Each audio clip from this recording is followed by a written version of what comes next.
Good day everyone! So for today's video nga ay magluluto tayo ng ulam. And hindi ko alam kung anong ulam to. Ako lang talaga gumawa. Balatan at hiwain mo muna yung sibuyas. Ay, ikaw?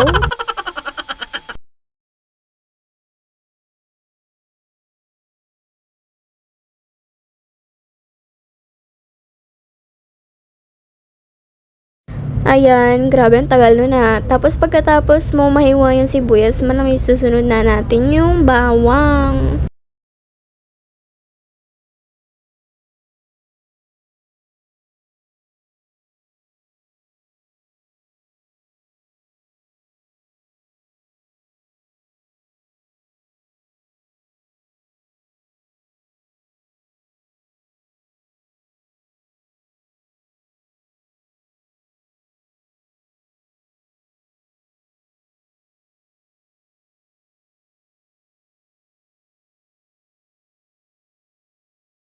Tapos guys, next naman natin is itong mushroom.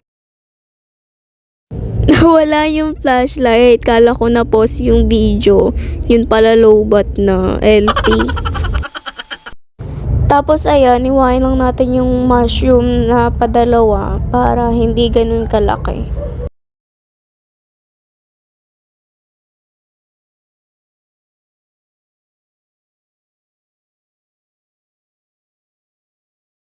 And the next naman natin dito yung itlog, ang pinaka main ng ulam.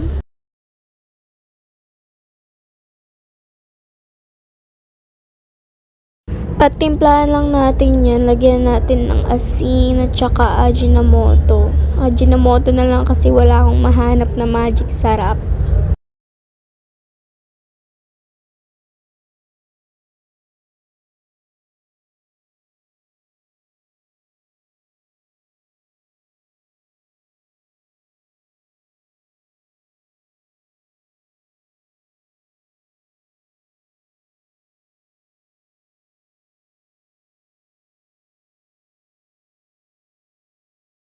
Tapos lagyan natin ng oil, ang arte, mantika na lang.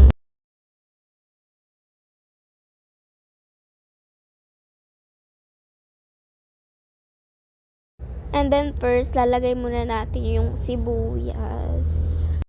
Sorry guys, wala lang ka energy mag voice over tong babae na to. Kasi nga paos. Ayan, and then isot yun na. Sot ba yun? Saute pala yun, mali. Ginugol ko pa ha.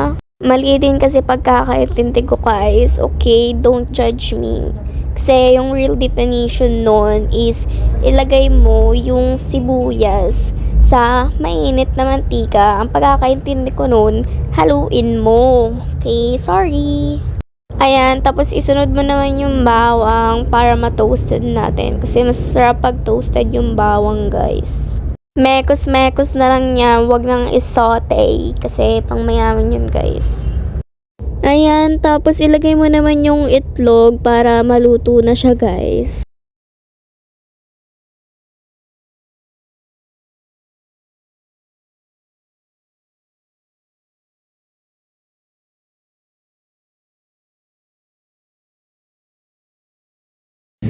Tapos halu-haluin mo lang yan. And then pag nakita mo nang hindi na siya hilaw, gagawin mo? Mag-antay ka muna, okay?